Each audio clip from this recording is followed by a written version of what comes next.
tops a list of countries most susceptible to hazards caused by climate change. 3% of adult Filipinos said they'd have been personally affected by climate The change. country's population live in areas highly exposed to climate hazards like drought, tropical cyclones, floods, and tsunamis. These won't be the only deadly and destructive typhoons to hit the Philippines. Climate change is fueling more powerful storms, severe floods, and droughts as well.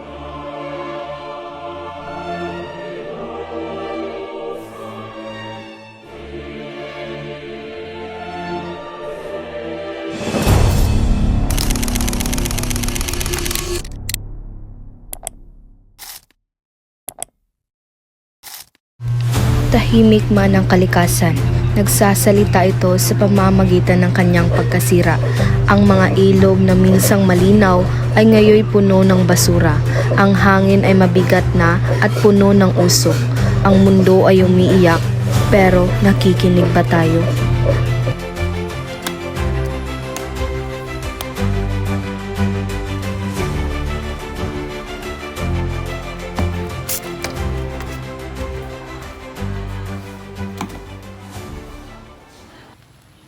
Bakit kaya ganito pa rin? Paulit-ulit ang mga palala pero tila walang pakialam ang iba. Ang polusyon, deforestation at climate change ay hindi lamang mga isyong binabasa sa libro. Ito ay ating realidad ngayon.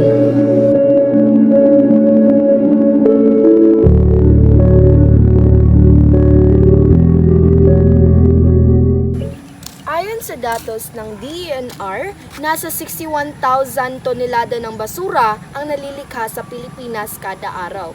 Ngunit halos nito kalahati ang hindi pagtatapon ng maayos. Dati ang linaw-linaw ng sapa namin sa likod ng bahay, ngayon mabaho na at punong-puno ng mga basura, nakakalungkot.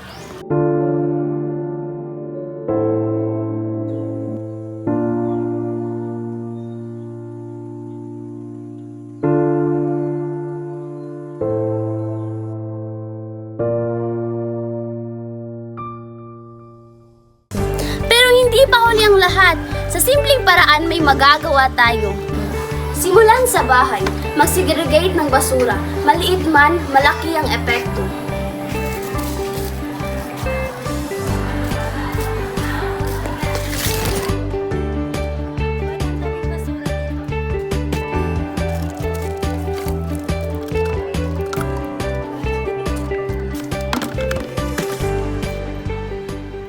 Iwasan ang paggamit ng single-use plastic. Magdala ng eco bag.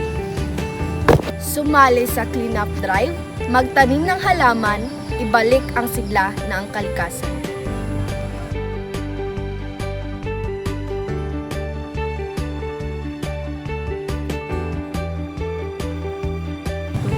Gamitin muli ang maaaring gamitin.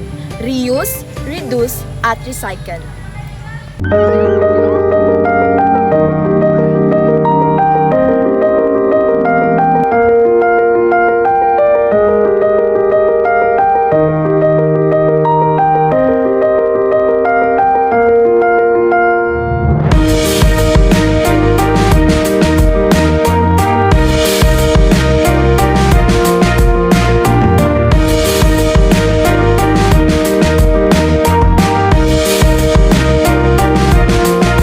Kung hindi tayo kikilos ngayon, kailan pa?